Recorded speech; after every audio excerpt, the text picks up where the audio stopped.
ప్రియులారా, ఈరోజు మన యొక్క ధ్యానము హెబ్రీలకు రాసిన పత్రిక 3వ అధ్యాయము అసలైన సత్యము అనే కార్యక్రమానికి ప్రేమతో మీ అందరినీ ఆహ్వానిస్తూ ఉన్నాం.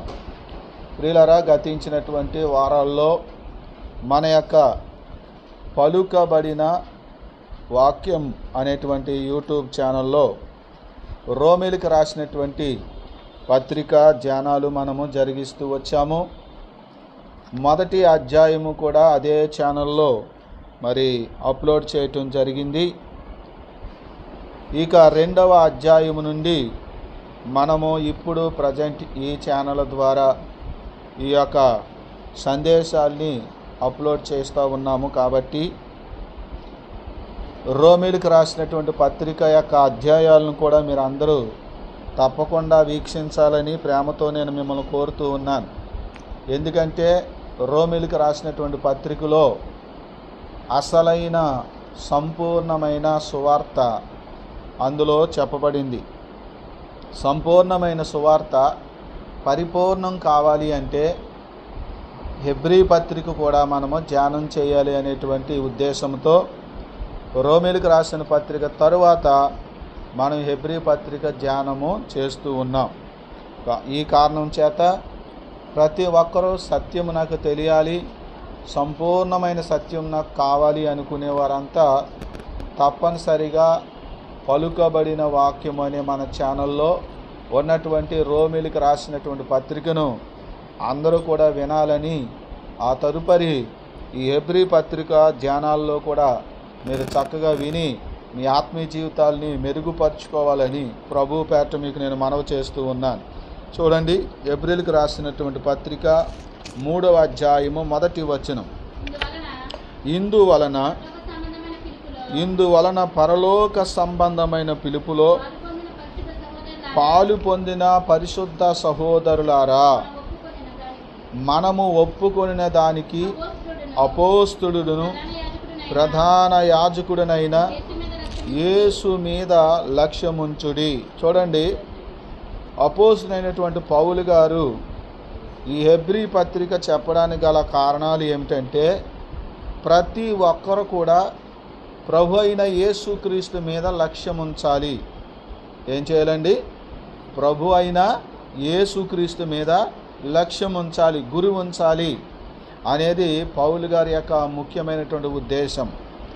ఇందువలన అనేటువంటి మాట మనం అర్థం చేసుకోవాలంటే ఆ పై వచనాల్లో 18వ వచనంలో ఏముందంటే, తాను శోధింపబడి శ్రమ పొందెను గనుక శోధింపబడు వారికి సహాయము చేయగలవాడై ఉన్నాడు గనుక.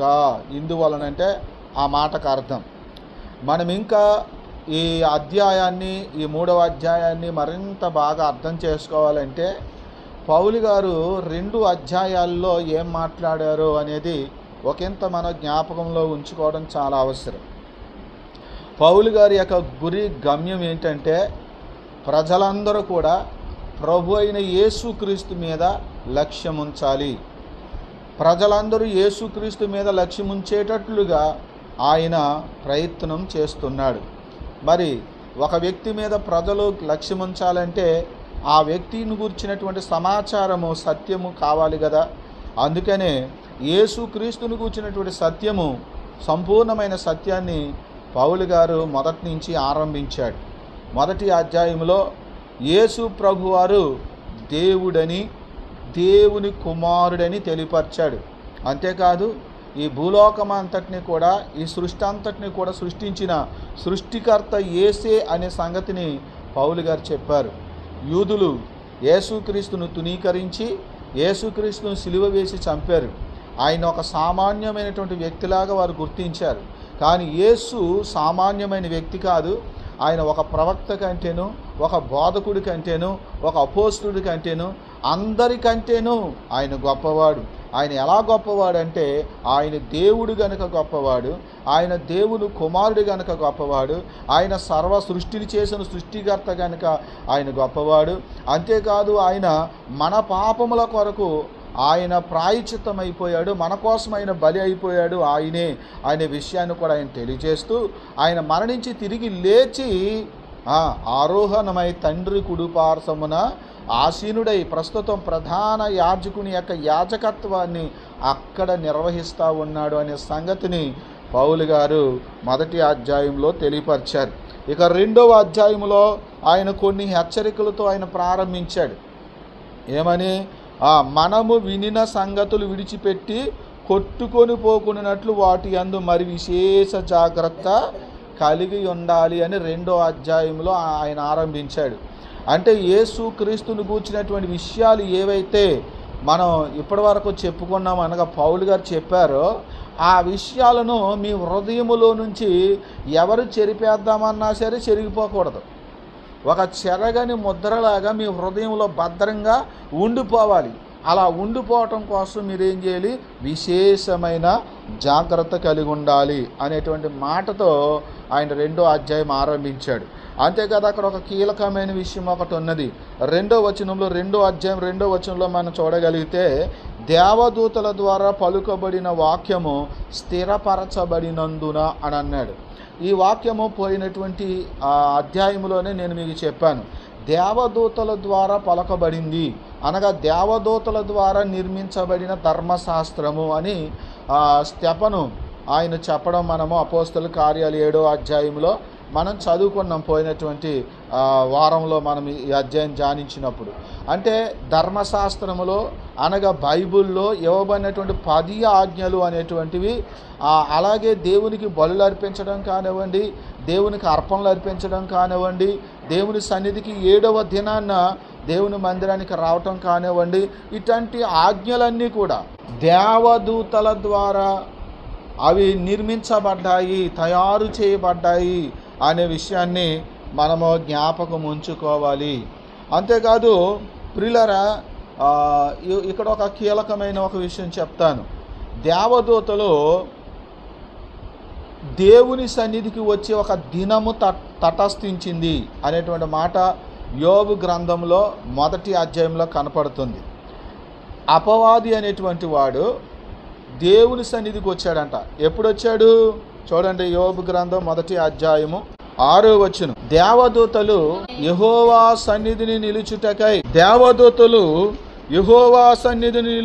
వచ్చిన దినమొకటి తటస్థించెను. చూడండి, యెహోవా సన్నిధిని దేవదూతలు యెహోవా సన్నిధిని నిలిచే దినం ఒకటి ఉందంట. అంటే దేవదూతలు అందరూ యెహోవా సన్నిధి నిలిచే ఒక దినం అంటే మనం ఎలాగ అర్థం చేసుకోవాలి? మనకి ఇవ్వబడినటువంటి ధర్మశాస్త్రము మోషే ద్వారా సీనాయి పర్వతం మీద దేవుడు 2 రాతి పలకల మీద రాసి ఇచ్చాడు.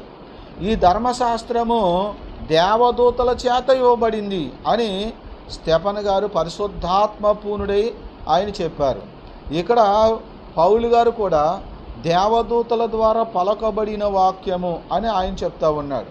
కాబట్టి ఈ మాటలను మనం ఆలోచిస్తే మనకేమర్థం అవుతుందంటే, మనమందరము 6 దినాలు కష్టపడి 7వ దినాన దేవుని మందిరానికి రావాలి.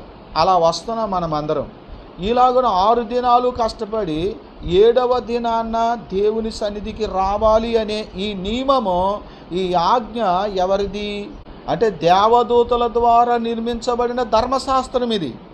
అంటే 6 దినాలు కష్టపడి 7వ దినాన దేవుని సన్నిధికి వచ్చేటువంటి ఈ ఆజ్ఞ మనది కాదు, మరి ఎవరిది? దేవదూతలది. అంటే దేవదూతలకు ఇవ్వబడినటువంటి ఆజ్ఞలే మనకు కూడా ఇవ్వబడ్డాయి అని అన్నమాట. కనుక మనం అందరము ఖచ్చితంగా 6 దినాలు కష్టపడి 7వ రోజున తప్పనిసరిగా దేవుని సన్నిధికి రావాలి. అనగా విశ్రాంతి దినాన్ని పరిశుద్ధంగా ఏం చేయాలి? ఆచరించాలి.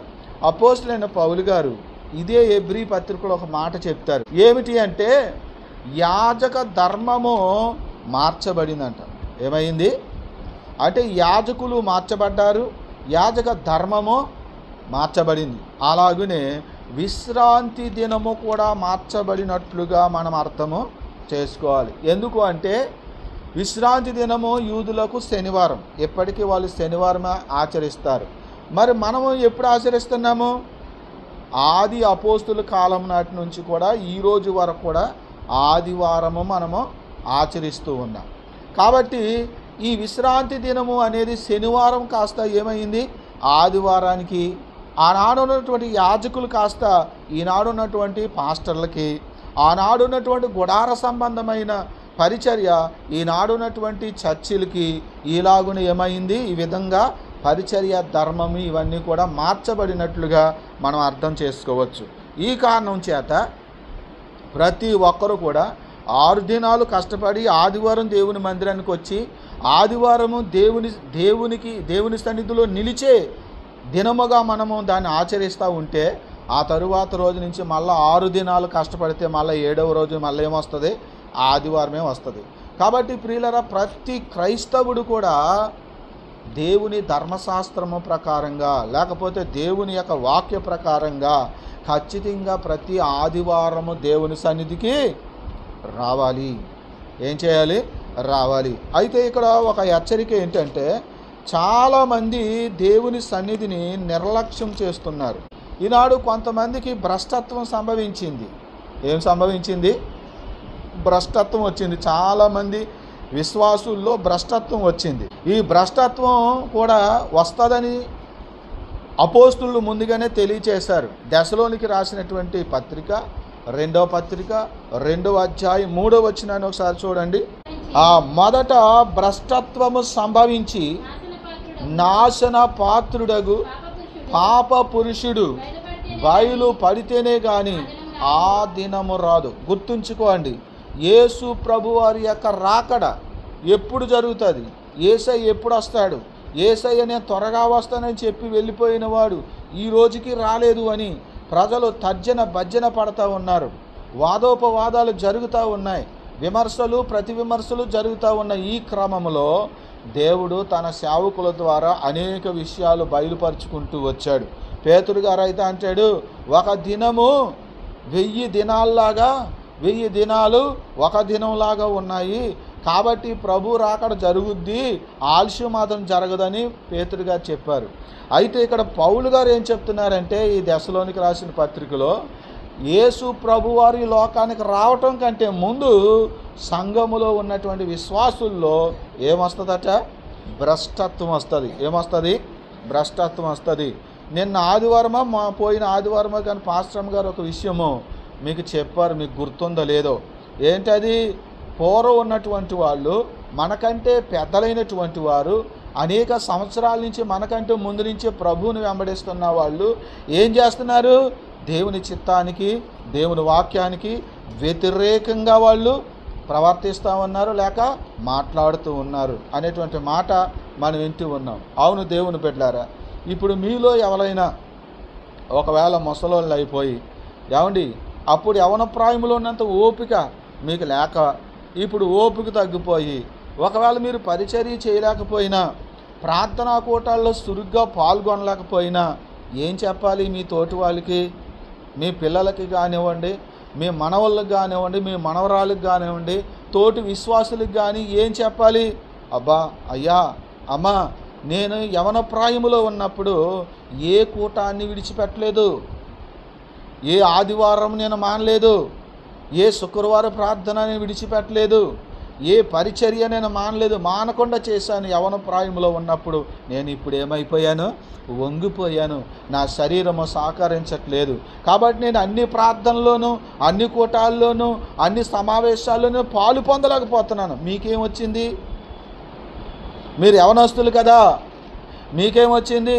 మీరు వెళ్ళండి, ప్రభుని ఆరాధించండి, ప్రభును ప్రార్థించండి, ప్రభు సన్నిధిలో పరిచర్య చేయవలసి వస్తే పరిచర్య చేయండి అని చెప్పవలసింది పోయి ఈనాడు ఏమంటున్నారండి? భ్రష్టత్వం వచ్చిన వాళ్ళు ఏమంటున్నారు? ఆదివారం వెళ్ళరట, శుక్రవారం కూడా చర్చికి వెళ్ళరట, ప్రార్థనలన్నీ మానేశారట. మరి ఎప్పుడు వెళ్తారట? నెలకు ఒకసారట. ఏంటండి? నెలకు ఒకసారి రమ్మని దేవుని సన్నిధిలో ఉందా? బైబిల్లో ఉందా? దేవుడు అలా చెప్పాడా? దేవదూతలతో సహా భ్రష్టుడైపోయి పరలోకంలో స్థానం లేక కింద పడద్రోయబడిన అపవాది కూడా యెహోవా సన్నిధి నిలిచే ఆ దినం వచ్చినప్పుడు వాడు కూడా అక్కడికే వచ్చాడు. మరి నువ్వు సైతానికంటే పెద్ద సైతానువా? నువ్వు మానేయడానికి, నువ్వు ఆదివారము దేవుని సన్నిధికి రాకుండా మానేయడానికి నువ్వేమైనా సైతానికంటే పెద్ద సైతానువా? ఒకసారి ఆలోచన చేసుకోండి. సాతానుగాడే వస్తున్నాడే. ఎక్కడికి వస్తున్నాడు? యెహోవా సన్నిధిలో నిలిచే దినం ఏ రోజు ఉందో ఆ రోజు వాడు కూడా వస్తున్నాడు. మరి నువ్వెందుకు ఆదివారం దేవుని సన్నిధికి రావు? పైగా నువ్వు రాకపోయావు, కానీ నేను వెళ్ళటం మానేశాను, నెలకొకసారే ఏ ప్రభు బలకో నేను వెళ్తున్నాను అని ఎలా చెప్తున్నావు? అంటే నీ మాటలు వినేవాళ్ళు కూడా ఏమైపోవాలి? నిన్ను బట్టి భ్రష్టులైపోయి వాళ్ళు కూడా మానేసి నెలకొకసారి వాళ్ళు కూడా వెళ్ళాలి. ఇక నెలకొకసారి దేవుని మందిరానికి వచ్చేవాడు ఇంకా ఆ తర్వాత ఏం చేయాలి? సంవత్సరానికి ఒకసారి. ఇక ఏ క్రిస్మస్ రోజునో జనవరి రోజునో ఎలాగా భోజనాలు ఉంటాయి కాబట్టి ఏమండి ఆ క్రిస్మస్కో జనవరికో రావాలన్నమాట. అంత భ్రష్టులైపోవాలా నీ వల్ల, నీ మాట వల్ల? బైబిల్లో ఒక మాట రాయబడింది, వినువారిని చెరపడానికి తప్ప మరి దేనికి పనికిరాని మాటలు కొన్ని ఉన్నాయి అని బైబిల్ చెప్తుంది. మనం మాట్లాడితే మన పక్కన ఉన్న విశ్వాసి యొక్క విశ్వాసము భ్రష్టత్వంలో పడకూడదు, వాళ్ళు భక్తిహీనులు కాకూడదు. నీ మాటలు విని దేవుని సన్నిధికి వాళ్ళు పరిగెత్తుకుంటూ రావాలి. మాట్లాడితే అలా మాట్లాడాలి, లేకపోతే మాట్లాడి కూరుకోవాలి. ఎవరిని చెరపకూడదు. నీ వల్ల ఎవరైనా చెరపబడ్డారు అంటే శిక్ష కఠినంగా ఉంటుంది. ఎవరికి? నీకే. తెలియకుండా చెరిపినా సరే అయ్యో నాకు తెలియదండి బాబు అంటాను కుదరదు. అందుకే ఆశ తూసి మాట్లాడండి. వాక్యం చెప్తుంది, వినుటకు వేగురు పడండి, మాట్లాడడానికి నిదానించండి. దేవుని సంఘాన్ని కట్టడం కోసం, ఆత్మలను రక్షించడం కోసం ప్రభు అయిన యేసుక్రీస్తు వారు తన ప్రాణాన్ని పెట్టారు. తన ప్రాణం పెట్టిన రక్షణ ఆయన తీసుకొచ్చారు. ఈ రక్షణ ప్రజలందరికీ కలగడానికి ఆనాడు ఉన్నటువంటి అపోస్తులు వారు కూడా తమ ప్రాణాలని పణంగా పెట్టారు. ఈనాడు మీలాంటి వాళ్ళందరినీ సంపాదించి ప్రభు కోసం మిమ్మల్ని సిద్ధపరిచి మీరు పరలోకం చేరటానికి మీకోసం ఇంత ప్రయాసపడుతూ ఇంత కష్టపడుతుంటే నీ మాటల వల్ల నీ చేతల వల్ల వాళ్ళని భ్రష్టులుగా మారిస్తే దేవుడు ఊరుకుంటాడా? దేవుడు ఊరుకుంటాడా? ఖచ్చితంగా చర్య తీసుకుంటాడు. అర్థమైందా? ఆయన ఒక హెచ్చరిక చెప్పాడు, ఒక మాట ఏమని? బోధకులమైన మనము మరీ ఎక్కువైన తీర్పు పొందుతామన్నాడు. యాకోబు పత్రిక 3వ అధ్యాయం 3వ వచనం చూడండి. నా సహోదరులారా బోధకులమైన మనము మరి కఠినమైన తీర్పు పొందుదమని తెలుసుకొని మీలో అనేకులు బోధకులు కాకుండి. మరీ కఠినమైన తీర్పు అంట. ఉచితమైన సలహాలు, పనికిమాలిన సలహాలు ఇచ్చి ఇతరులను భ్రష్టులుగా మారిస్తే నీ సలహాలను బట్టి నువ్వు కఠినమైన తీర్పు పొందుతావు. ఒక వ్యక్తి ప్రభుని సమీపించి తన పాపాలు ఒప్పుకుని తన జీవితాన్ని సరిచేసుకుని పవిత్రత మార్చుకుని పరిశుద్ధమైన విశ్వాస జీవితాన్ని సాగించడానికి నీ మాటలు ఉపయోగపడాలి. అంతేగాని భ్రష్టులై దేవునికి దూరమై దేవుని సన్నిధికి దేవుని మందిరానికి దూరమై భ్రష్టులై జీవించడానికి నువ్వు కారకుడివైతే మాత్రం, కారకురాలు అయితే మాత్రం దాని ప్రతిఫలం మాత్రం కఠినంగా పొందుకుంటారని గుర్తుపెట్టుకోండి. ప్రియులారా, ఎవరు మిమ్మల్ని నడిపించినా నడిపించకపోయినా, ఎవరు మిమ్మల్ని ప్రోత్సహించకపోయినా మీ మట్టుకు మీరు ఏం చేయాలో తెలుసా? ప్రతి విశ్రాంతి దినం లేకపోతే ప్రతి ఆదివారం ఖచ్చితంగా నీవే దేవుడి సన్నిధికి నడవాలి. హల్లెలూయా. ఎందుకంటే దేవదూతల ద్వారా పలుకబడిన వాక్యము ఏమైంది? స్థిరపరచబడింది, అనగా అమల్లోకి వచ్చింది అని అన్నాడు.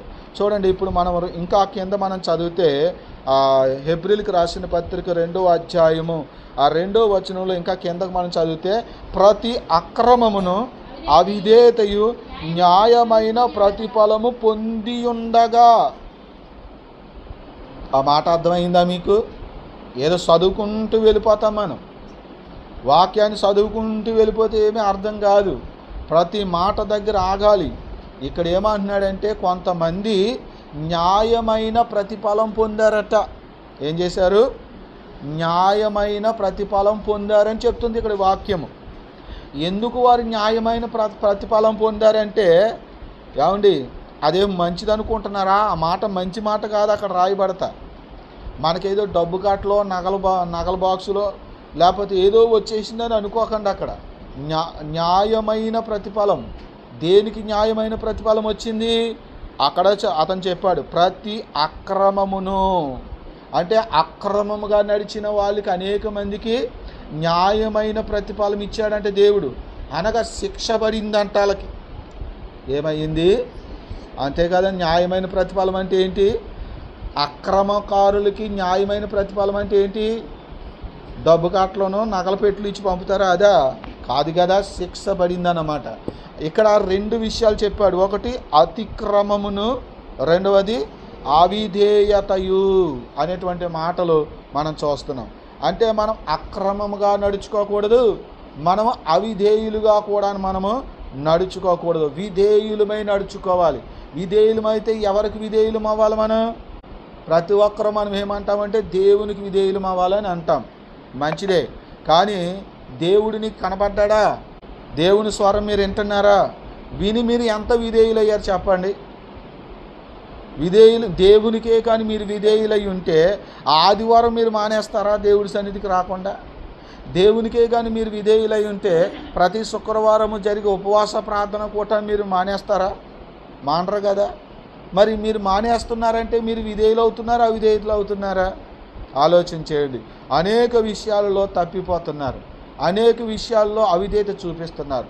కనుక దేవునితో పాటు మనల్ని నడిపించే దేవుని సేవకులు కూడా మనం ఏం చేయాలి? విధేయులుగా ఉండాలి. ఎందుకంటే వాళ్ళు హెచ్చరిస్తారు, వాళ్ళు నడిపిస్తారు. ఇప్పుడు దాకా నేను చెప్పింది ఏంటి? ప్రతి ఆదివారం మీరు తప్పనిసరిగా దేవుడి సన్నిధికి రావాలి, దేవుడి సన్నిధిలో నిలవాలి. సాతానుడు దుష్టుడే దేవుడి సన్నిధికి వెళ్ళి నిలిచినప్పుడు మరి నువ్వు దుష్టుడు కాదు కదా, నువ్వు సైతాను కాదు కదా, మరి నువ్వు కూడా దేవుడి సన్నిధిలో వాడికంటే ముందు నువ్వు దేవుడి సన్నిధిలో ఉండాలి కదా అని నేను హెచ్చరించట్లేదా? కనుక ఇలాంటి హెచ్చరికలకు కూడా మీరు ఏమై ఉండాలి? లోబడాలి. విధేయత అనేది చాలా అవసరమని అక్కడ వాక్యం చెప్తుంది. 3వ వచనంలో ఇంత గొప్ప రక్షణ మనము నిర్లక్ష్యం చేసిన ఎడల, ఒకవేళ మీరు నిర్లక్ష్యం చేస్తారేమో. యేసుక్రీస్తు ఎవరో చెప్పాడు మొదట. ఆయన మనకు రక్షణ అనుగ్రహించాడు, మన కోసం ప్రాయశ్చిత్తం అయిపోయాడని తెలియపరిచాడు. అంతేకాదు న్యాయమైన ధర్మశాస్త్రము కూడా, పలుకబడిన వాక్యము కూడా స్థిరపరచబడిందని హెచ్చరిక చేశాడు. కనుక ఇప్పుడు మనం చాలా జాగ్రత్తగా ఉండి ఈ రక్షణ పొందుకున్నటువంటి మనము ఈ రక్షణ మనం కాపాడుకోవాలి. ఈ రక్షణలో మనం కొనసాగాలి, అంతం వట్టుకు మనం కొనసాగాలి. లేకపోతే మన రక్షణ పోగొట్టుకుంటాం. కాబట్టి ఆయన హెచ్చరిస్తూ ఉన్నాడు.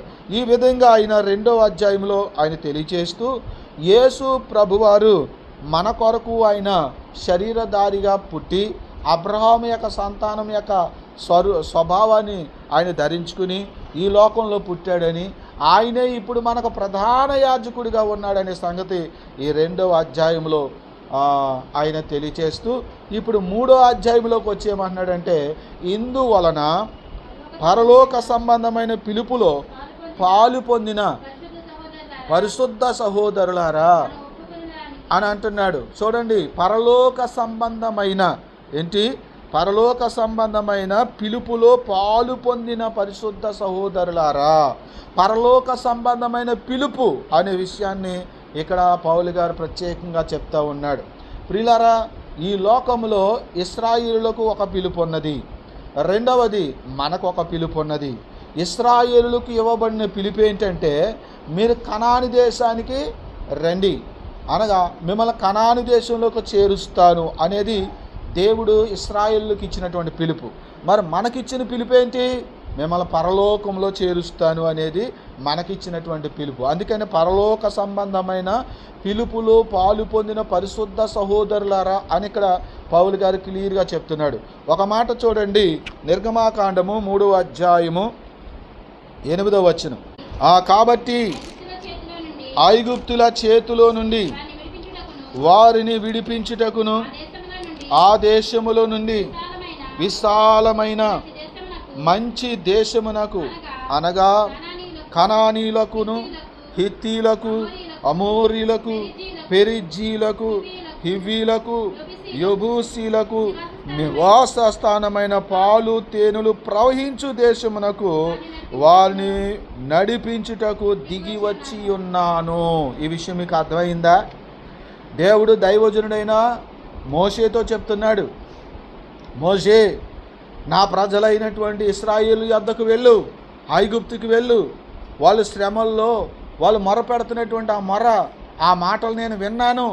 వాళ్ళని ఆ శ్రమల్లో నుంచి, ఆ దాస్యం నుంచి వాళ్ళని విడిపించి పాలు తేనెలు ప్రవహించే దేశానికి వాళ్ళని తీసుకుని వెళ్తానని వారితో చెప్పు అని దేవుడు చెప్పాడు. ఆ మాటలు విన్న తర్వాత ఆ ప్రజలందరూ ఏం చేశారో చూడండి. అక్కడ 29వ వచనంలో, నిర్గమాకాండము 4వ అధ్యాయము 29వ వచనం, తరువాత మోషే అహరోనులు వెళ్ళి ఇశ్రాయేలు పెద్దలందరిని పోగు చేసి, అదిగో యెహోవా మోషేతో చెప్పిన మాటలన్నీ ఆ అహరోను వివరించి జనుల ఎదుట ఆచూచిక్రియలను చేయగా జనులు నమ్మిరి. మరియు యెహోవా ఇశ్రాయేలులను చూడవచ్చి తమ బాధను కనిపెట్టిన మాట జనులు విని తల వంచుకొని నమస్కారము చేసిరి. చూసారా? అంటే దేవుడు చెప్పిన పిలుపు ఏంటో, ఇశ్రాయేలులారా, ఓ నా ప్రజలారా, నేను మీ శ్రమలు చూశాను, మీ కన్నీళ్ళు చూశాను, మీరు చేసిన మొర్ర నేను విన్నాను, కాబట్టి దిగి వచ్చాను మీకోసం. మిమ్మల్ని ఇక్కడి నుంచి ఎక్కడ తీసుకెళ్తాను? పాలు తేనెలు ప్రవహించే దేశానికి, కనానీయుల దేశానికి మిమ్మల్ని తీసుకుని వెళ్తాను, రండి అని చెప్పి దేవుడు వాళ్ళని పిలిచాడు. ఎవరిని పిలిచాడు? ఇశ్రాయేలుని పిలిచాడు. ఇప్పుడు పిలుపు అనే విషయం గురించి మాట్లాడుతున్నాను. ఇక్కడ పౌలు గారు చెప్పింది మీకు వివరిస్తూ ఉన్నాను. ఇశ్రాయేలులకు ఇవ్వబడిన పిలుపేంటి? ఇశ్రాయేలులకు ఇవ్వబడిన పిలుపేంటండి? కనాను దేశానికి మిమ్మల్ని తీసుకొని వెళ్తాను అనేటువంటిది పిలుపు. ఇప్పుడు పౌలు గారు చెప్తున్న పిలుపేంటి? పరలోక సంబంధమైన పిలుపు. దేవునికి స్తోత్రం. ఏంటండి అది? ఏ లోకం అది? పరలోకము. ఏ లోకమండి? పరలోకానికి మిమ్మల్ని చేరుస్తాను అనేటువంటి పిలుపును అక్కడ ఆయన తెలియచేస్తున్నాడు. చూడండి, మత్తయి సువార్త 4వ అధ్యాయం చూడండి. మత్తయి సువార్త 4వ అధ్యాయము 12వ వచనం. యోహాను చెరపట్టబడినని యేసు విని అప్పటి నుండి యేసు పరలోక రాజ్యము సమీపించి ఉన్నది గనుక మారు మనసు పొందడం చెప్పుచు ప్రకటింప మొదలు పెట్టాను. ఇక్కడ మీకు అర్థమైందండి? పరలోక సంబంధమైన పిలుపులో పాలు పొందిన పరిశుద్ధ సహోదరులారా అనే మాట మీకు అర్థమైందా? ఇప్పుడు యేసు ప్రభు వారు ఈ పిలుపు ఇచ్చాడు. పరలోక రాజ్యము సమీపించింది, మారు మనసు పొంది దేవుని రాజ్యంలో చేరండి అనే పిలుపు ఎవరిచ్చారు? యేసు ప్రభు వారు ఇచ్చారు. ఎప్పుడు ఇచ్చారు? యోహాను చెరపట్టబడి చెరలో వేయబడిన తరువాత యేసుక్రీస్తు వారు సువార్త ప్రకటించడం ఆరంభించాడు. ఏమని?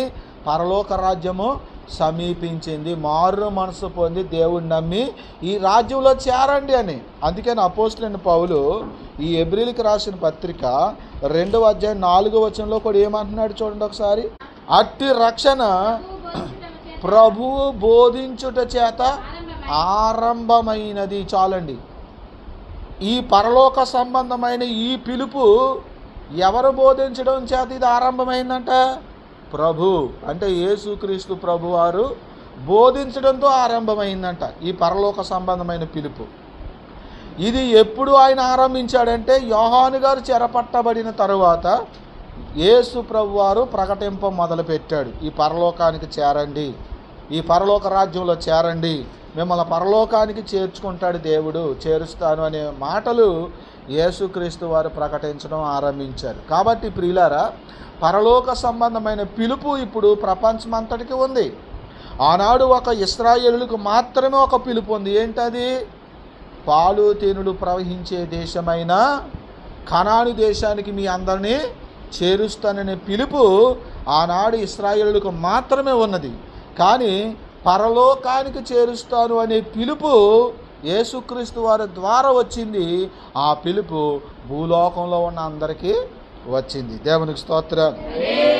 కనుక ఇక్కడ 3వ అధ్యాయంలో, హెబ్రీ పత్రిక 3వ అధ్యాయంలో ఆ మొదటి వచనంలో ఆయన ఏమంటున్నాడంటే, పరలోక సంబంధమైన పిలుపులో పాలు పొందిన పరిశుద్ధ సహోదరులారా, మనము ఒప్పుకొనిన దానికి అపోస్తలులను ప్రధాన యాజకుడైన యేసు మీద లక్ష్యముంచుడి. అది మన లక్ష్యమంతా, మన గురి అంతా, మన మనసంతా ఎవరి మీద ఉండాలంటే యేసు మీద ఉండాలి. ఎవరి మీద ఉండాలి? యేసై మీదే మన గురి ఉండాలి. మన ఆలోచన, మన తలంపులు, మన ఉద్దేశాలు అన్నీ కూడా యేసు మీద గురి ఉండాలి. ఎందుకంటే అక్కడ మోషే ఎలాగైతే దేవుని ఇల్లంతటి మీద నమ్మకంగా ఉండి వాళ్ళని కనాని దేశానికి నడిపించాడో, అక్కడ అయ్యే మాటలు చెప్తున్నాడు అక్కడ పౌలు గారు. మోషే దేవుని ఇల్లంతటి మీద ఎలాగున్నాడంట? నమ్మకంగా ఉండి వాళ్ళని కనాని దేశానికి ఎలాగైతే చేర్చాడో, కనాని దేశానికి సంపూర్ణంగా మోషే గారు చేర్చలేదు. కానీ కనాని దేశం యొక్క బార్డర్లోనికి వచ్చిన తర్వాత పిస్కా కొండ దగ్గర ఆయన మరణించాడు. మోషే గారు ఎందుకు మరణించారు? దేవుణ్ణి గణపరచనందున. ఏంటండి? దేవుణ్ణి గణపరచనందున కనాను దేశంలో ప్రవేశించకుండా మరణించాడు. నువ్వు ఎన్నిసార్లు దేవుణ్ణి అవమానపరుస్తున్నావు? బిడ్లారా, యేసై నమ్ముకున్న క్రైస్తవులారా, యూట్యూబ్లో కానీ ఇక్కడ కూర్చున్నటువంటి సహోదరులారా, మీరు యేసైను మీరు ఎన్నిసార్లు అవమానపరుస్తున్నారు? దేవుణ్ణి ఎన్నిసార్లు మీరు అవమానపరుస్తున్నారు? మీరు కనాను దేశానికి చేరతారా? పరలోకానికి మీరు చేరతారా? చెప్పండి. వాక్యం ఏం చెప్తుంది? ఏం చదువుతున్నారు? ఏం వింటున్నారు? బైబిల్ ఏం చెప్తుంది? మీరు ఏం చదువుతున్నారో, మీరు ఏం వింటున్నారో మీరు జాగ్రత్తగా చూసుకోండి. ఎవరికి ఇష్టం వచ్చినట్లుగా వారు, ఎవరికి నోటుకు వచ్చినట్లుగా వాళ్ళు ఈనాడు దేవుని పరువు తీస్తున్న వాళ్ళు చాలామంది ఉన్నారు. ఇలాంటి వాళ్ళు గుర్తుంచుకోండి. దేవుని పరువు తీసేటువంటి విశ్వాసులారా, మీరు పరలోకానికి చేరకపోవచ్చు. అదేంటో అంత మాట అన్నారండి? అదంటే నువ్వేమన్నా మోషే కంటే గొప్పవాడివి, మోషే కంటే గొప్పదానివి ఏమీ కాదు. అందులో అరసాకం కూడా కాదు. మోషేతో దేవుడు చెప్పాడు, మోషే ఆ బండతో మాట్లాడు, అది నీళ్ళు ఇస్తుంది అంటే అప్పటికే ఈ ప్రజలతో ఇసిగిపోయాడు. ఎవరండి? నేను ఇసిగిపోయి అలాగా అన్నాను ప్రభువా, ఈ ప్రార్థనలు ఏం పనికిరావు. ఇసిగిపోయి బాధలో ఉండి, శోధనలో ఉండి, కష్టాల్లో ఉండి అలాగ అనేసాను, అలాగ అవమానపరిచేసాను, నీ నామాన్ని దూషించేశాను అని అంటే కుదరదు. ఇంకా మోసేకే కుదరలేదు, నీకెక్కడ నాకెక్కడ. అందుకనే కాస్త భయభక్తులు కలిగి జీవించండి. మనం ఏ పని చేసినా, మనం ఏ మాట మాట్లాడినా దేవునికి మహిమ రావాలి, దేవునికి ఘనత రావాలి. దేవునికి అవమానం వచ్చే పనులు చేయకండి.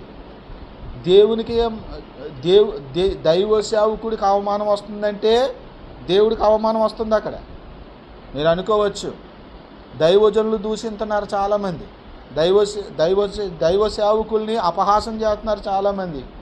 దైవ సేవకుడు గణపరచబడితే ఎవరు గణపరచబడతారు? దేవుడు గణపరచబడతాడు. అక్కడ దైవజనుడికి అవమానం వస్తుందంటే దేవునికి అవమానం వస్తుంది.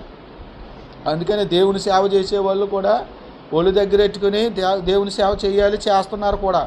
ఎవరైనా అక్కడ ఇక్కడ ఒకరో ఇద్దరు ఎవరైనా ఉంటే అది మనకు అనవసరం. ఎందుకంటే కొంతమంది డూప్లికేట్ వాళ్ళు కూడా ఉంటారు కాబట్టి ఆ డూప్లికేట్ వాళ్ళ వల్ల అవమానాలు వస్తాయి వాళ్ళ ప్రవర్తన బట్టి.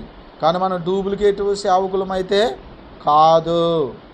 దేవుడు ఏర్పరచుకున్న వాళ్ళము, దేవుని కోసమే బ్రతికేటోళ్ళం, దేవుని చిత్తాన్ని మాత్రమే నెరవేర్చడానికి ఉన్నటువంటి సమర్పించుకొని అందుకోసమే బ్రతుకుతున్న వాళ్ళం. కనుక దేవుని సేవకుల్ని దూషిస్తే, దేవుని సేవకుని అవమానపరుస్తుంటే నువ్వు దేవుణ్ణి అవమానపరుస్తున్నావు, దేవుణ్ణే బాధ పెడుతున్నావు. దేవుని సేవకుని బాధ పెడుతున్నావు అంటే దేవుని బాధ పెడుతున్నావు. దేవుని బాధ పెడితే ఎప్పుడోకప్పుడు కొడతాడు, ఒక్కడు అందుకుంటాడు, ఆ తర్వాత గోబ గీయమంటది, శబ్దం కూడా రాదు. ఏం రాదు? దేవుడు కొడితే శబ్దము రాదు. ఇప్పుడు మనం ఎవరినైనా తిట్టామనుకోండి, పలానోళ్ళు తిట్టారని చెప్పుకుంటారు. ఎవరినైనా కొట్టామనుకోండి, పలానోడు కొట్టాడని చెప్పుకుంటారు. ఇక దేవుడు కొడితే ఎవడు చెప్పుకుంటా? పలానోడు కొట్టాడని చెప్పుకుంటావా? అది శబ్దం లేకపోవడం అంటే. దేవుడు కొడితే శబ్దం ఉండదు. ఈ మాట ఈవేళ చెప్పట్లేదు, నేను 15 సంవత్సరాల క్రితం నుంచి చెప్తున్నాను మీకు ఈ మాట. కాబట్టి ప్రియులారా, దేవుని విషయంలో జాగ్రత్తగా ఉండండి.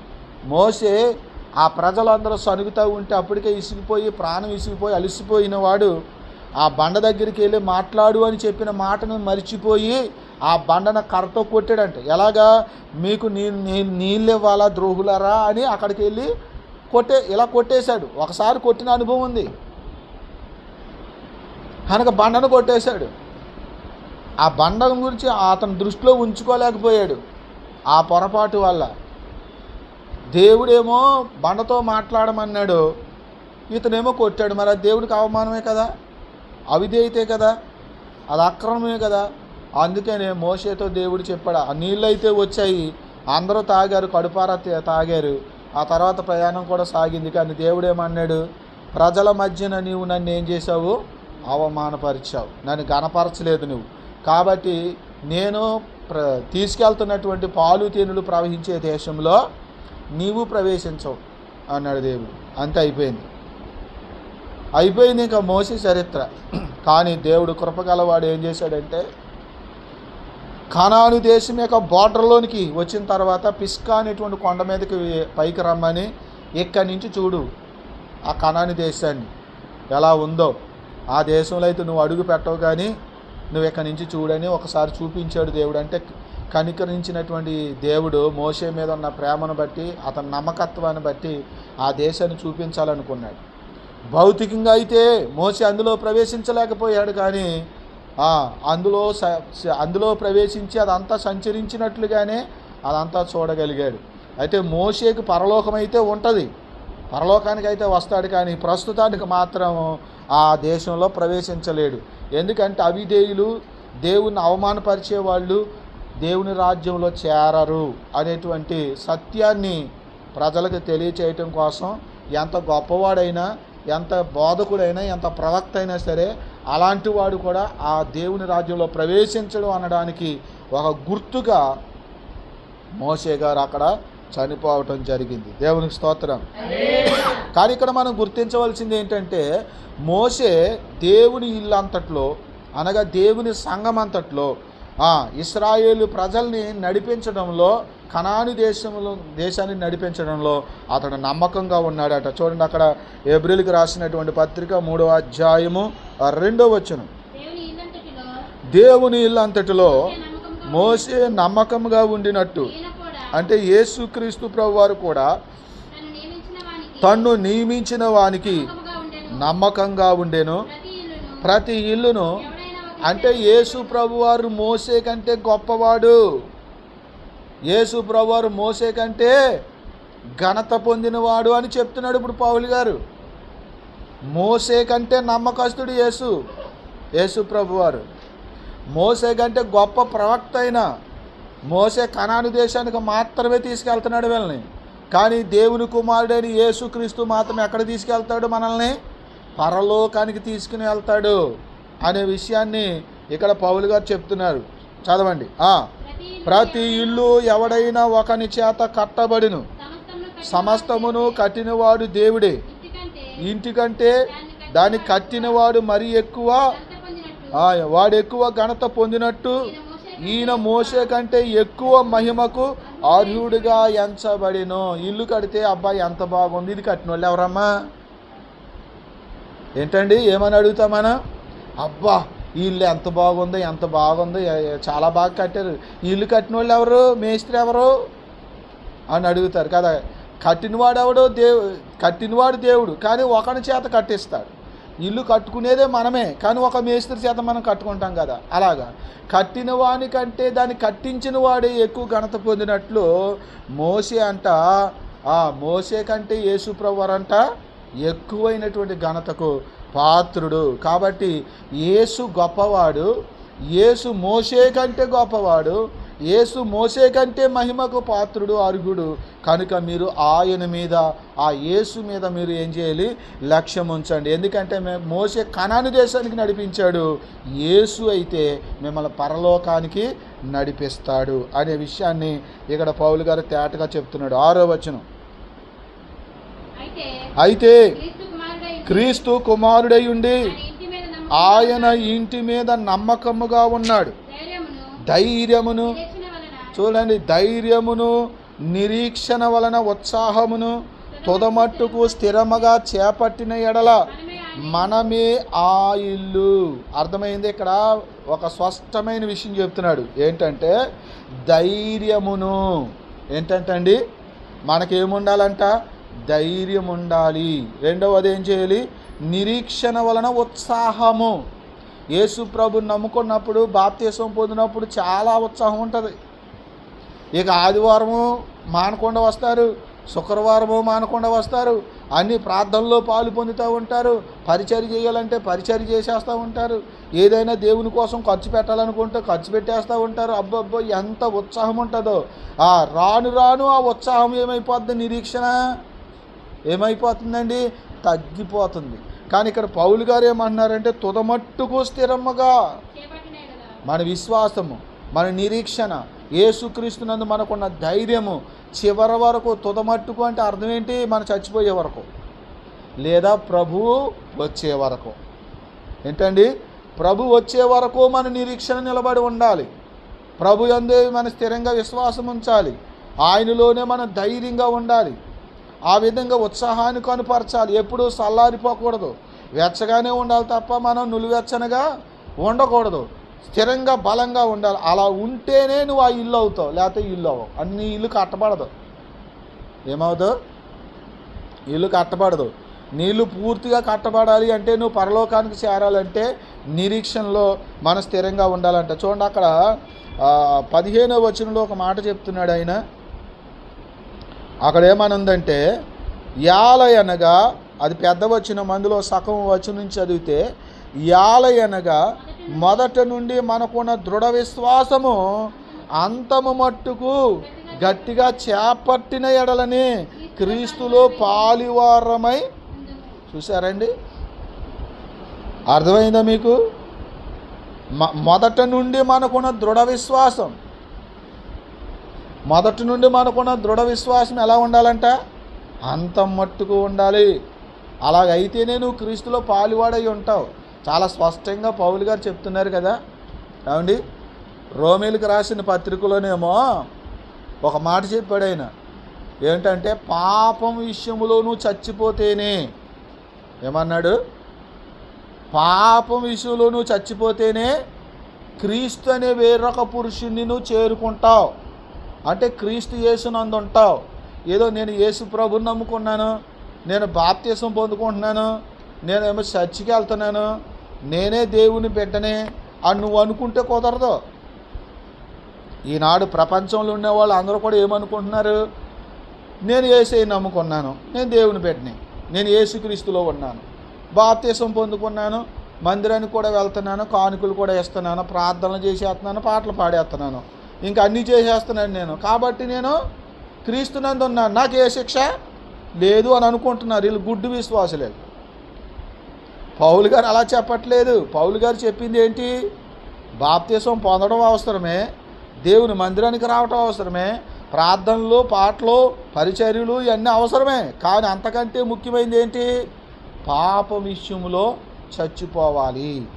పాప విషయంలో నువ్వు చచ్చిపోలేదనుకో, అంటే పాప పురుషుడితో నీకు తెగతెంపులు జరగలేదు. పాప పురుషుడితో నీకు తెగతెంపులు ఎప్పుడు జరుగుతాయి? అతను చచ్చిపోతే. భర్త బతికి ఉండగా ఒక స్త్రీ వేరొక పురుషుడిని వివాహం చేసుకోవడం కుదరదు. అలాగే నీలో పాపం అనేది, నీ మనసులో, నీ హృదయంలో, నీ శరీరంలో పాపం అనేది ఉన్నప్పుడు నువ్వు యేసుక్రీస్తులో అంటుకట్టబడడం కుదరదు. ఈ పాపం నీలో సత్యనే నువ్వు యేసుక్రీస్తులో అంటుకట్టబడతావు, యేసుక్రీస్తు నందు ఉంటావు. ఈ మొదటి భర్త చనిపోతేనే రెండో పెళ్లి చేసుకోవడానికి నీకు అర్హత వస్తుంది, లేకపోతే నువ్వు వ్యభిచారి అవుతావు. వ్యభిచారులకి ఏముంది? శిక్ష ఉంది అని చెప్పాడు. చాలా క్లియర్గా చెప్తాడు పౌలు గారు. ఈనాడు బోధించే బోధకులు ఏమండి అక్కడది ఇక్కడ, ఇక్కడది అక్కడ కలిపి చెరిపి చెప్తున్నారు చాలామంది. నేను అందుకే మనకు టైటిలే పెడుతున్నాను. ఏం టైటిలు? అసలైన సత్యం. రోమీలకు రాసిన పత్రిక అసలైన సత్యం అని మనం ఒక హెడ్డింగ్ పెట్టుకున్నాం. ఇప్పుడు హెబ్రీలకు రాసిన పత్రిక అసలైన సత్యం అని అందుకే మనం పెడుతున్నాం. ప్రియులరా, ఎవరు వినినా, ఎవరు వినకపోయినా, ఎవరు నమ్మినా, ఎవరు నమ్మకపోయినా, ఈ వాక్యాలు ఎవరు అంగీకరించినా, ఎవరు అంగీకరించకపోయినా నాకు అనవసరం. నేను దేవుని సేవకుణ్ణి. మీ ఆత్మను రక్షించడానికి, మిమ్మల్ని ప్రభువులో ఖచ్చితంగా నడిపించడానికి నమ్మకంగా నేను దేవుని పక్షాన మేము పనిచేస్తున్నాము. విని మీరు నడుచుకుంటే మీరు పరలోకాన్ని చేరతారు. మీరు విని నడుచుకోకపోతే, మీరు అవిధేయులైతే, మీరు అక్రమంగా ఉంటే మీరు వెళ్ళరు అని ఎవరు చెప్పారు? పౌలు గారే చెప్పారు. ఆ మాటే నేను మళ్ళా మీకు చెప్తున్నాను, జాగ్రత్త. కాబట్టి మోషే దేవుని ఇల్లు అంతట్లో నమ్మకమైన వాడు, ఆయన నడిపిస్తున్నాడు. యేసు ప్రభు ఆయన దేవుని కుమారుడు అయి ఉండి, మోషే కంటే నమ్మకస్తుడై ఉండి, ఆయన ఇప్పుడు మనల్ని పరలోకానికి నడిపిస్తున్నాడు. ఎవరు నడిపిస్తున్నారని మనల్ని? యేసుక్రీస్తే. యేసుక్రీస్తు చూడండి, యోహాను సువార్త 14 ఏమన్నారు ఆయన?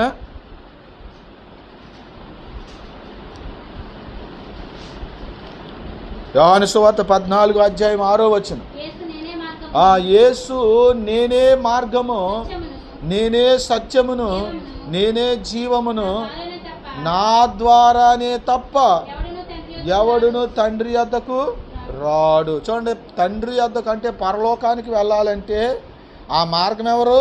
నేనే మార్గాన్ని అని యేసు ప్రభువు చెప్పారు. అంటే ఇప్పుడు పరలోకానికి వెళ్ళే మార్గం యేసే కనుక మనం ఎవరిని వెంబడించాలి? ఏ మార్గంలో నడవాలి? యేసయ్య మార్గంలో నడవాలి, యేసు బోధలో నడవాలి, యేసును అనుసరిస్తూ నడవాలి, యేసు వైపు చూస్తూ మనం నడవాలి. అలా అయితేనే మనము పరలోకానికి చేరుకుంటాం. చూడండి, ఒక హెచ్చరిక ఉంది, 3వ అధ్యాయము 12వ వచనం. సహోదరులారా, జీవము గల దేవుని విడిచిపోవునట్టి విశ్వాసము లేని దుష్ట హృదయము మీలో ఎవని యందైనను ఒకవేళ ఉండునేమో అని జాగ్రత్తగా చూచుకొనుడి. మనము ఈ యొక్క 8వ వచనం నుంచి 19వ వచనం వరకు మనం చదువుకున్న అదంతా ఒక టాపిక్ మీదే పౌలు గారు మాట్లాడుతున్నారు. కొంతమంది విశ్వాసం అంట నిలకడగా ఉండట్లేదట. జీవము గల దేవుడు విడిచిపోవునట్టి విశ్వాసము లేని దుష్ట హృదయం ఉంటుందంట. అంటే కొంతమందిలో విశ్వాసం ఉండట్లేదట. యేసయ్య నమ్ముకున్నారు, ఒకప్పుడు బాప్తీసం కూడా తీసుకున్నారు, దేవుని మందిరానికి కూడా వచ్చారు, కానుకలు ఇచ్చారు, అన్నీ చేశారు, బాగానే ఉంది. కాలక్రమేణా వాళ్ళకి ఏమొచ్చిందంట? అవిశ్వాసం వచ్చింది. ఏమొచ్చింది? అవిశ్వాసం. అంటే ఇలాంటి భ్రష్టులు ఉన్నారా అంటే వాక్యం చెప్తుంది, అవును ఉన్నారు అని. విశ్వాసాన్ని స్థిరంగా కాపాడుకోవాలి. ఏం చేయాలండి? విశ్వాసాన్ని స్థిరంగా కాపాడుకోవాలి. ఈనాడు విశ్వాసం చాలామందిలో లేదు. ప్రభు మందిరానికి వచ్చే వాళ్ళకే, చర్చికి వచ్చే వాళ్ళకే చాలామందికి విశ్వాసం లేదండి. ఎదురు చూసుకునేది వీళ్ళే, ముహూర్తాలు చూసుకునేది వీళ్ళే. నేను అన్యజనుల గురించి చెప్పట్లేదండోయ్. బాప్తీసం పొందుకుని దేవుని మందిరానికి వచ్చిన వారు ఈనాడు చాలామంది ముహూర్తాలు చూసుకుంటున్నారు. ఏం చేస్తున్నారు? మీకు చాలాసార్లు చెప్పాను, మళ్ళా చెప్తున్నాను. ముహూర్తాలు చూసుకుంటున్నారు, మంచి రోజులు చూసుకుంటున్నారు, ఎదురు చూసుకుంటున్నారు. అంటే వాళ్ళ విశ్వాసం ఏంటి? ఎదురు చూసుకోవడం.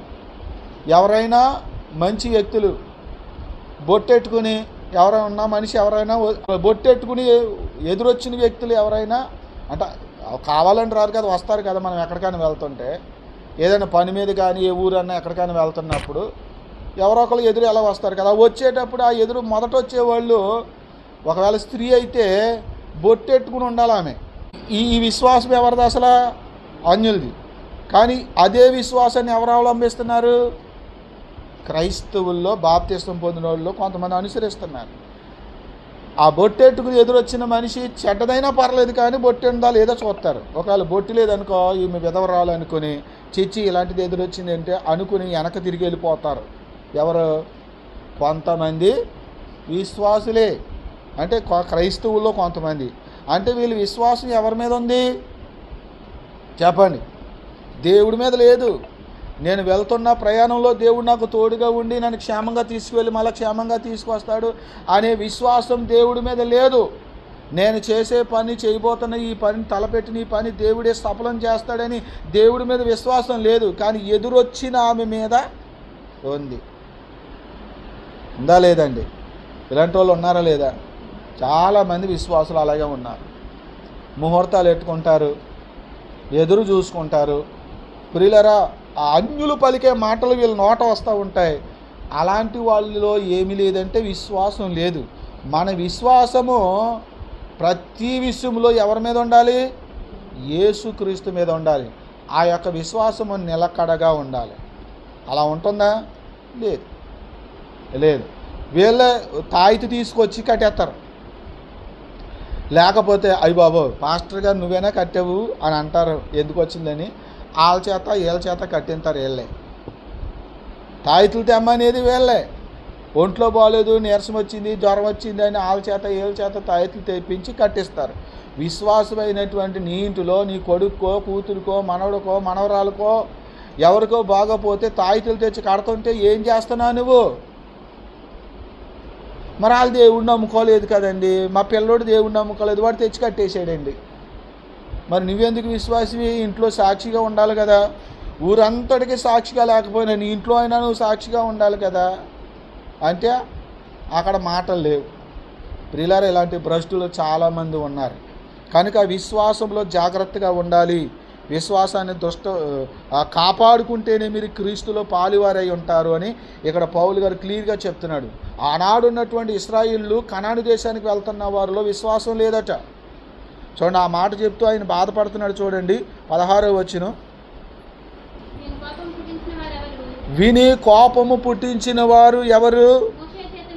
మోషే చేత నడిపింపబడి ఐగుప్తులో నుండి బయలుదేరి వచ్చిన వారే కదా. చూడండి ఎంత క్లియర్గా చెప్తున్నాడో. విని కోపం పుట్టించారట. ఏమి విన్నారు, ఎలా కోపం రప్పించారు అనేది నేను తర్వాత చెప్తాను. ఇంకా వచ్చిన కింద చదువుదాం. ఎవరి మీద? 40 ఏండ్లు. ఎంత స్పష్టమండి. ఆయన 40 సంవత్సరాల కోపగించుకున్నాడట కొంతమంది మీద. ఎన్ని సంవత్సరాలు? 40 సంవత్సరాలు. వాక్యంలో రాయబడింది, నీ కోపం ఒక్క నిమిషము, నీ కృప 1000 తరాలు అని ఉంది వాక్యంలో. కానీ దేవుడు కొంతమంది మీద 40 సంవత్సరాల కోపం పెట్టుకున్నాడట. ఎవరి మీద కోపగించుకున్నాడంట? చదవండి. ఎవరి మీద 40 ఏండ్లు ఆయన కోపగించాను? పాపము చేసిన వారి మీదే గదా. ఎవరి మీద అంటండి? అంటే అవిశ్వాసము పాపం. ఏంటండి? అవిశ్వాసము పాపం. విశ్వాసం కానిదేదో అది పాపం. కనుక వీళ్ళు అవిశ్వాసం ఉంచి దేవుని కోపానికి కారకులయ్యారు. వారి శవములు అరణ్యంలో రాలిపోయాను, తన విశ్రాంతిలో ప్రవేశింపరని ఎవరిని గూర్చి ప్రమాణము చేశాను? అవిధేయులైన వారిని గూర్చియే కదా. కాగా అవిశ్వాసము చేతనే వారు ప్రవేశింపలేకపోయారని గ్రహించుచున్నామంటూ ముగించాడు. ఇక్కడ విని దేవుని కోపం పుట్టించారంటే ఎవరో? విశ్వాసం లేని వాళ్ళు. ఎవరు? ఐగుప్తు నుంచి వచ్చిన ఇశ్రాయేలులు అని చెప్పాడు. చూడండి, ఈ సంభవం ఎక్కడ జరిగిందంటే సంఖ్యాకాండము 13వ అధ్యాయము చూడండి 31వ వచనం. మొదటి నుంచి చదివితే చాలా సమయం పడుతుంది, కానీ మీరు చదువుకోండి ఇంటికి వెళ్ళిన తర్వాత. 13వ అధ్యాయం మొదటి నుంచి మనం చదివితే 12 మందిని వేగులు వారిని ఏర్పరిచి మోసే కనాను దేశానికి పంపించాడు వేగు చూసి రావటానికి. ఆ దేశం ఎలాగుందో, అక్కడ మనుషులు ఎలాగున్నారో, అక్కడ ఉన్నటువంటి ఇళ్ళు గృహాలు ఎలాగున్నాయో, అక్కడ ఉన్నటువంటి వృక్షాలు ఎలాంటి ఫలాలు కలిగి ఉన్నాయో ఇవన్నీ చూసి కొన్ని ఆనవాళ్ళు పట్టిరండి. మన యుద్ధానికి వెళ్ళి ఆ దేశాన్ని స్వాధీనం చేసుకోవాలంటే మనం ఎలా వెళ్ళాలి ఇది తెలుసుకుని రండి అని మోసే 12 మందిని పంపించాడు. పంపిస్తే ఆ 12 మంది వెళ్ళారు. వెళ్ళిన తర్వాత 12 మందిలో 10 మంది ఏం చేశారట? చెడ్డ సమాచారం తెచ్చారు వీళ్ళ దగ్గరికి. ఏమన్నారు? ఇదిగో అది దేవుడు చెప్పినట్లుగా పాలు తేనెలు ప్రవహించే దేశమే, కానీ అక్కడ ఉన్న మనుషులు ఎలాగున్నారో తెలుసా? వాళ్ళు ఎంత ఎత్తున్నారు. వీళ్ళని ఎవరు చూశారు ఎంతకని? దేవుడు చెప్పిన మాటను చూడట్లేదు వీళ్ళు. దేవుడి మీద విశ్వాసం లేదు వీళ్ళకి. శ్రేష్టమైన దేశాన్ని మీరు కట్టకుండానే కట్టేసిన ఇండ్లను మీరు తవ్వకుండానే మీ కొరకు తవ్వబడినటువంటి బావులను, మీరు నాటకుండానే నాటబడిన తోటలను నేను మీకు ఇస్తాను అని దేవుడు చెప్పాడు కదా. ఆ మాట ఏమీ నమ్మలేదు వీళ్ళు వెళ్ళి ఏం చూశారు? అక్కడ ఉన్నటువంటి శరీర సంబంధమైన భౌతికమైన విషయాలనే చూశారు తప్ప దేవుడు ఎంత శ్రేష్టమైనది ఇస్తున్నాడో ఆయన మీద నమ్మకత్వంతో కూడిన విశ్వాసం కానీ అటువంటి ఆలోచన కానీ వీళ్ళకి లేదు. అక్కడికి వెళ్ళి చూసినప్పుడు ఆ మనుషులు అంటే ఎంత ఎత్తున్నారంటే ఏకంగా తాడి చెట్లులాగా, నెఫీలులాగా ఉన్నారట వాళ్ళు. వాళ్ళ దగ్గర వీళ్ళు నుంచుంటే మిడతల్లాగా అనేరంట వీళ్ళు. వాళ్ళ దృష్టికి మిడతల్లాగే ఉన్నారంట, వీళ్ళ దృష్టిలకు కూడా మిడతల్లాగే ఉన్నారంట. వీళ్ళు అలాంటి మాటలు చెప్పారు వచ్చి.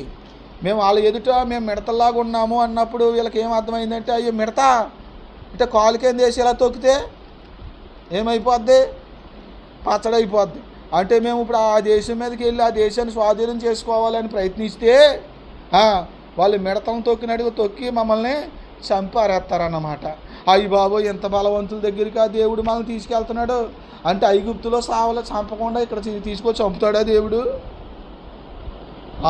ఆ కనాను దేశము ఎందుకులే బాబు, మనం ఒక నాయకుడిని నియమించుకుని ఏం చేద్దాం, వెనక్కి ఐగుప్తుకు వెళ్ళిపోదామని వాళ్ళు శనిగారంటే ఈ మాటలు విని చూడండి. ఇప్పుడు చదవండి.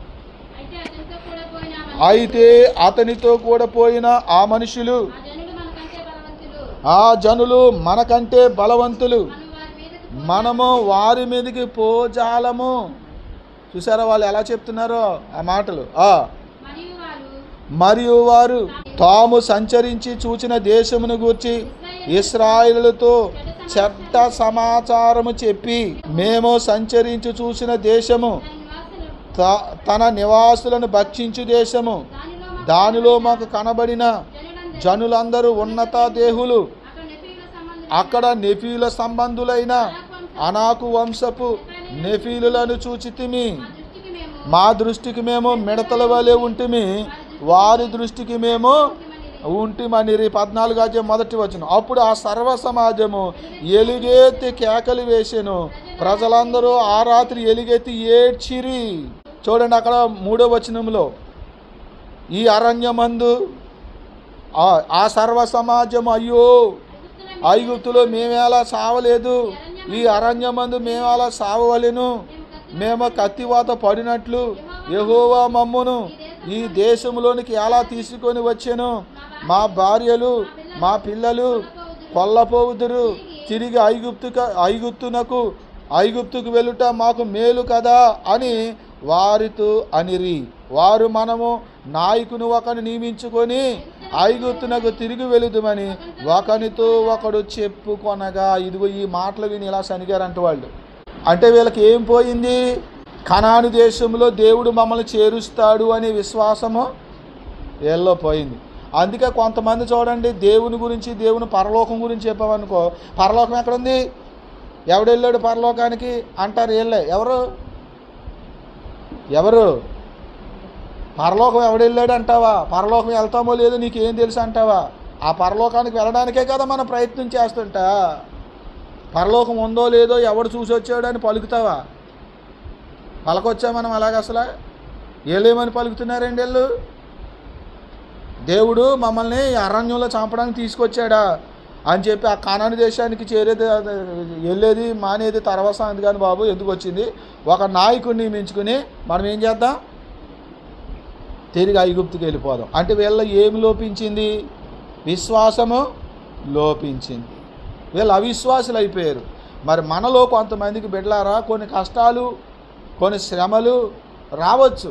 కొన్ని కష్టాలు వచ్చాయని, కొన్ని శ్రమలు వచ్చాయని, కొన్ని ఇబ్బందులు వచ్చాయని ఆ పరలోకానికి ఎవడెళ్ళి వచ్చాడు, ఎవడు చూసి వచ్చాడు, అది ఉందో లేదో, ప్రస్తుతం మేము ఈ తిప్పలు పడుతున్నాం, మేము ఈ తిప్పల నుంచి తప్పించుకుంటే మాకు అంతే చాలు, మా ప్రాణాలు దక్కితే మాకు చాలు, ఇప్పుడు ఉపశమనం దొరికితే చాలు అని అనుకుంటే నీకు విశ్వాసం లేదన్నమాట. అంటే నువ్వు ఎంత సులువుగా నువ్వు దేన్ని తునీకరించావు? పరలోకాన్ని తునీకరించావు. అక్కడ అదే ఆయన చెప్తాడు చూడండి, తునీకరించారంట వాళ్ళు. ఎక్కడుంది చూడండి ఒకసారి, 14 వచనం. అయితే వారు కొల్లపోవుదురని మీరు చెప్పిన మీ పిల్లలను నేను ఆ దేశంలోనికి రప్పించేదను, మీరు తునీకరించిన దేశమును వారు స్వతంత్రించుకొందురు. ఏం చేశారంటండి ఈ సనుగునోళ్ళందరూ? ఈ సనుగునోళ్ళందరూ ఏం చేశారంట? పరలోకాన్ని తునీకరించారంట. ఎలా ఒక్క మాటలో తునీకరించేశారు. అని మేము ఐగుప్తుకి వెళ్ళిపోతామో అంటున్నారంటే అర్థం ఏంటి? మరి ఆ దేశాన్ని తునీకరించారు కదా. అందుకని పరలోకాన్ని తునీకరించే వాళ్ళు కూడా ఉంటారన్నమాట. మరి యేసయ్యని ఎందుకు నమ్ముకున్నట్టు?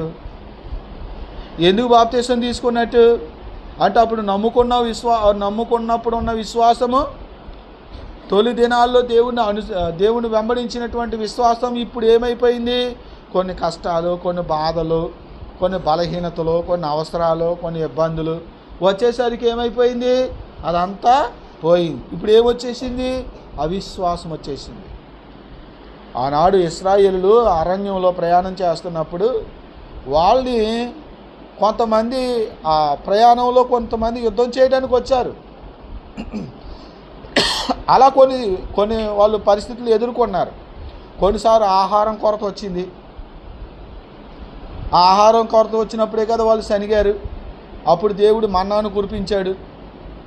ఏమండి, మేము ఈ సవిసారము లేనటువంటి ఆహారం తప్ప మాకు ఇంకొక ఆహారం లేదని శనిగినప్పుడేమో పూరేళ్లను రప్పించాడు. వాళ్ళకి మాంసం కూడా దేవుడు భోజనంగా పెట్టాడు. ఇలా కొంత దూరం నడిచేటప్పటికి దప్పికొని నీళ్ళు లేవు అక్కడ. అప్పుడు నీళ్ళు కోసం శనిగారు. అప్పుడు మరలా దేవుడు బండలో నుంచి వాళ్ళకి నీళ్లు ఇచ్చాడు. అంటే ఆకలి దప్పుకులు, ఇతరుల ద్వారా మనకి యుద్ధము, ఇలాంటివి రకరకాల పరిస్థితులు వస్తాయి. ఈ రకరకాల పరిస్థితులు వచ్చినప్పుడు ఏమి సడలిపోకూడదు? మన విశ్వాసము సడలిపోకూడదు. పరలోకాన్ని తునీకరించేటట్లుగా మాట్లాడకూడదు. దేవుణ్ణి తునీకరించేటట్లుగా మనం మాట్లాడకూడదు. మన మాటలు, మన విశ్వాసం ఎప్పుడు నిలకడగా ఉండాలి. అలా ఉంచుకుంటేనే మీరు పరలోకానికి చేరతారు అనే విషయాన్ని పౌలు గారు ఈ హెబ్రీ పత్రిక 3వ అధ్యాయంలో ఆయన క్లియర్గా చెప్తున్నాడు. ఆయన తుదమట్టుకు విశ్వాసం ఏం చేయాలంటే తుదమట్టుకు అంటే మనం చచ్చిపోయే వరకు లేదా ప్రభు వచ్చే వరకు కూడా, చివరి వరకు కూడా, ఆఖరి గడియ వరకు కూడా యేసుక్రీస్తు మీద, దేవుడి మీద ఉన్న విశ్వాసము మనం స్థిరంగా ఉంచుకోవాలి. అలాంటి విశ్వాసాలు ఉన్నాయండి? లేవు.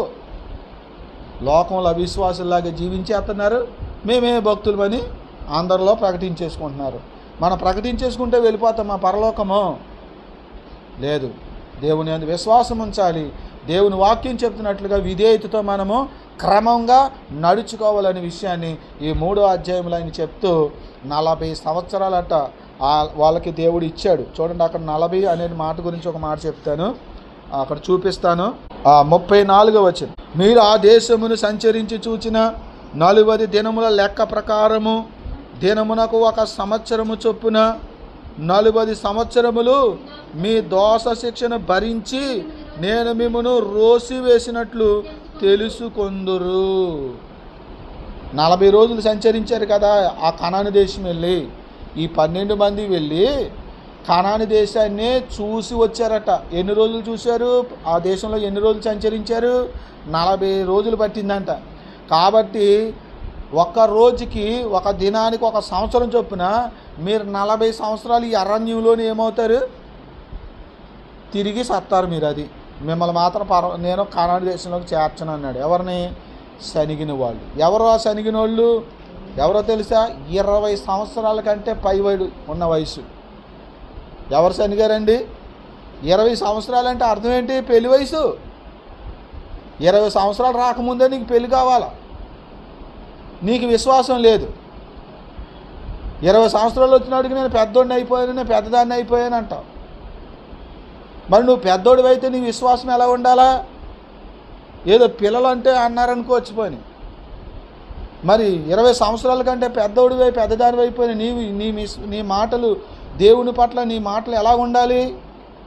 చిన్నపిల్లల్లాగా ఉండాలా? అందుకే నేను అన్నాడు, 20 సంవత్సరాలు పైబడిన ప్రతి ఒక్కరు కూడా ఏమైపోతారట? అరణ్యంలోనే 40 సంవత్సరాలు చనిపోతారు అన్నాడు. చివరికి ఒక మాట చెప్తున్నాను. వీళ్ళందరికీ చెడ్డ సమాచారం తెచ్చారు కదా 10 మంది, 12 మందిలో 10 మంది. యెహోషువ, కాలేబు వీళ్ళిద్దరు మాత్రమే మంచి మాటలు చెప్పారు. మన దేవుడు చెప్పినట్లుగా దేశము పాలు తేనెలు ప్రవహించే దేశము, అది శ్రేష్టమైన దేశము. వాళ్ళు ఎంత గొప్పోళ్ళైనా కానివ్వండి, మన ముందు కొంతమంది రాజులే మన ముందు నిలబడలేకపోయారు, వీళ్ళ కూడా నిలబడరు, ఆయన మనల్ని ఆ దేశంలో చేరుస్తాడు, దేవుడి మాటలు నమ్మండి, మీరేమో అవిశ్వాసులై ఏడవకండి అని యెహోషువను కాలేబు వీళ్ళిద్దరే మాట్లాడారట. ఆ 12 మందిలో ఆ ఇద్దరు తప్ప మిగతా 10 మంది చెడ్డ సమాచారం చెప్పారు కదా. ఆ చెడ్డ సమాచారం చెప్పడం వల్ల ఇంతమంది ఏమైపోయారు? అవిశ్వాసులైపోయి ఎవరి మీద చనుగుతున్నారు? దేవుడి మీద చనుగుతున్నారు. నీ మాటలను బట్టి దేవుడి మీద ఎవరైనా సనుగుతున్నారా? నీ మాటలను బట్టి ఎవరైనా దైవజనుల మీద సనుగుతున్నారా? జాగ్రత్త, నీకు మరణము పొంచి ఉంది, భయంకరమైన తెగులు పొంచి ఉంది అని మనం అర్థం చేసుకోవాలి. ఇక్కడ ఎందుకో తెలుసు, అక్కడ కింద చదవండి, ఒక మాట చెప్పి నేను ముగిస్తాను. ఆ కింద 37వ వచనం, 36 నుంచి చదవండి. ఆ దేశమును సంచరించి చూచుటకై మోషే చేత పంపబడి తిరిగి వచ్చి ఆ దేశమును గూర్చి చెడ్డ సమాచారం చెప్పుట వలన సర్వ సమాజము అతని మీద, అంటే ఎవరి మీద చనిగారండి? ఎవరి మీద చనిగారు? నడిపించే మోషే గారి మీద చనిగారు కదండి. దేవుడి మీద చనిగారు, దైవజనుడైన మోషే గారి మీద కూడా చనిగారు కదా ఆ ప్రజలందరూ. మరి నీ వలన నువ్వు పలుకుతున్న మాటలను బట్టి దైవ సేవకులుగా మమ్మల్ని దూషిస్తున్నారా ఎవరన్నా? జాగ్రత్త మీరు. నేను వస్తున్నానండి, ప్రార్థన చేస్తున్నానండి, గుడికి వస్తున్నానండి, కానుకలు ఇస్తున్నానండి, ప్రార్థన చేస్తున్నానండి, పాటలు పాడుతున్నానండి, మాకు ఏంటండి ఈ కష్టాలు ఈ శ్రమలు అంటే నువ్వు దేవుని సేవకులు పరువు తీస్తున్నావు ఎక్కడో. వాళ్ళేమో నీ బ్రతుకుని కట్టి నీ ఆత్మను రక్షించి పరలోకానికి చేర్చడానికి మేమేమో ప్రయాసపడుతుంటే నువ్వే మా పరువు తీస్తావా? మా పరువు తీస్తే నువ్వు పరలోకం వెళ్తావా? చెప్పండి, మేము ఎవరి కోసం ప్రయాసపడుతున్నాము? బతకడానికి ఏదో ఉద్యోగం వ్యాపారమో చేసుకోవచ్చు కదా. మరి అన్నీ మానుకుని దేవుడి సేవలో ఉండి మీకు వాక్యాన్ని ధ్యానం చేసి వాక్యం ఉన్నది ఉన్నట్టుగా సత్యాన్ని మీకు బోధించి మీ ఆత్మలు కడతా ఉంటే నువ్వు ఎవరి పక్షాన్ని నిలబడాలి? దుష్టుల పక్షాన్ని చేరి దేవుని సేవకులను దూషణ పాలు చేస్తావా? ఇదిగో అలాగే చేశారు వాళ్ళు. వాళ్ళకి ఏం జరిగిందో చూడు. ఒకవేళ ఇలాంటి పరిస్థితి నీకు కూడా వస్తే రావచ్చు, అందులో సందేహమేమీ లేదు. ఎందుకంటే వాక్యం చెప్తుంది అక్కడ. చూడండి అక్కడ చదవండి ఇంకా. అతని మీద సనిగినట్టు చేసిన ఆ మనుషులు, అనగా ఆ దేశంను గూర్చి చెడ్డ సమాచారం చెప్పిన మనుషులు యెహోవా సన్నిధిని తెగులు చేత చనిపోయిరి. ఏమొచ్చిందంటమ్మా? తెగులు వచ్చి చచ్చిపోయారంట వాళ్ళు. ఆ తెగులతో ఎన్ని రోజులు బాధపడ్డారో తెలియదు. వెంటనో చచ్చారో లేకపోతే ఇంకా కొంతకాలం ముందు చచ్చారో తెలియదు. మొత్తానికి తెగులుతో చచ్చిపోయారట. ఇప్పుడు మనం భయభక్తులు ఉంచాలా లేదా? అంటే దేవుడు ఎటువంటి వాడండి? దేవుడి నామాన్ని మనం అవమానపరచకూడదు. ఆయన రోషం గల దేవుడు, ఆయన నీతిమంతుడు, న్యాయమంతుడు, ప్రేమ ఉంది, కనికరం ఉంది, న్యాయం ఉంది, అన్నీ ఉన్నాయి ఆయన దగ్గర. పశ్చాత్తాపడి పాపాలు ఒప్పుకొని మార్పు చెంది ప్రాధేయత పడితే ఒకవేళ దేవుడు క్షమిస్తాడు. మార్పు చెందవలేదు ఆయనకి తెలుసు. తండ్రి నేను తప్పు అయిపోయింది నాయన క్షమించు నాయనా అని 2 కన్నీళ్ళ చుక్కలు కార్చేసేసి ఆ తర్వాత 2 రోజులు మామూలుగా ఉంటే అది మారు మనసు కాదు. ఆయనకి తెలుసు, మనుషుడు కాదు ఆయన. మనమేంటి, సారీ అండి, క్షమించండి, ఇలా అనకూడదండి, ఇలా చేయకూడదండి అని 2 కన్నీళ్ళ చుక్కలు కార్చేసామనుకో, అయ్యి బాబు ఫోన్లో పశ్చాత్తాపం వచ్చేది, మార్పు వచ్చేయిందని మనం అనుకుంటాం. కానీ దేవుడికి అన్నీ తెలుసు. ఆయన కనికరించడమో మాట వాస్తవమే, ఆయన శిక్షించడం మాట కూడా వాస్తవం. అందుకే బైబిల్ చదవాలి. చదువుతున్నారా? బైబిల్ పట్టుకెళ్ళి గూట్లో పెడతారు, ఏ అలమారలో పెట్టేస్తారు. దాని నిండా పౌడర్ దుమ్ము, ఇల్లు తుడిచినప్పుడు దుమ్ము, మీరు రాసుకున్న పౌడర్ రాసుకున్నప్పుడు దుమ్ము అంతా వెళ్ళిపోయి దాని మీద పడిపోద్ది. మళ్ళీ ఎప్పుడు తెస్తారు? చర్చికి వచ్చే ముందు దులుపుతారు కొంతమంది. ఇలాంటి వాళ్ళకి ఏం అర్థమవుతుంది? బైబిల్ చదవాలి, రోజు చదువుకోవాలి బైబిల్, అప్పుడే మనకు అర్థమవుతుంది. అలాగే క్రమం తప్పకుండా దేవుని సన్నిధికి వచ్చి ఇలా బోధిస్తున్నప్పుడు ఆ మాటలు మనం వినాలి. మనం ఏం చేస్తున్నాం? అధ్యాయాలు వెంబడి అధ్యాయాలు, వచనాలు వెంబడి వచనాలు ధ్యానం చేస్తున్నాం. ఇంతకంటే మహాభాగ్యం ఇంకెక్కడ ఉందని చెప్పండి మీకు. వచ్చి నేర్చుకోవడానికి ఏమైంది? ఇలా రావాలి, అలా వెళ్ళిపోవాలి. కొంతమంది ముఖం చూపించి వెళ్ళిపోతారు. ఇంకేం బాగుపడతావు? ఇంకెక్కడ వస్తుంది నీలో మార్పు? లోకంలో గడిపేది ఎక్కువ, దేవుడి సన్నిధిలో గడిపేది తక్కువ. అప్పుడు బలం ఎక్కడుంది? లోకందే బలం, కాబట్టి నువ్వు లోకస్తుడిగా మారిపోతావు. అందుకని లోకంలో తక్కువగా మసులుకో నీ పనుల కోసం. దేవుడి సన్నిధిలో ఎక్కువ గడుపు. దేవుడి సన్నిధిలో గడిపితే నువ్వు దేవుళ్ళ మారుతావు. లోకంలో గడిపితే లోకస్తుడిగా మారుతావు. దేవుని సన్నిధి నిర్లక్ష్యం చేస్తున్న వాళ్ళు చాలామంది ఉన్నారు. మీ ఆత్మలకు మీరే కర్తలు, మీరే బాధ్యులై ఉంటారు. అక్కడ అంటున్నాడు, యెహోవా సన్నిధిని వాళ్ళు ఏమైపోయారట, తెగులు చేత చనిపోయిరి అనేటువంటి మాట. సరే, అవిశ్వాసులుగా బ్రతకండి, మీ విశ్వాసాన్ని కాపాడుకోండి, యేసు మీద లక్ష్యం ఉంచండి. మోసే ఇశ్రాయేలును నడిపించినట్లుగా యేసుక్రీస్తు మనల్ని ఎక్కడికి నడిపిస్తున్నాడు? పరలోకానికి నడిపిస్తున్నాడు. కనుక మనం కూర్చున్నా లేచినా ఎప్పుడు మన ఆలోచన ఏంటి? యేసు మీద ఉండాలి, యేసయ్య బోధల మీద ఉండాలి. యేసయ్య దేవుని మాటలు చెప్పాడు, దేవుని వాక్యాన్ని చెప్పాడు. కాబట్టి దేవుని వాక్యం మీదే మన దృష్టి ఉండాలని మీరు తలంచండి. మరి రేపు 4వ అధ్యాయంలో ఏముందో తర్వాత రేపు మనం ధ్యానం చేద్దాం. ఈ మాటలు మీ వినుకుల్లో దేవుడు దీవించి ఆశీర్వదించును గాక.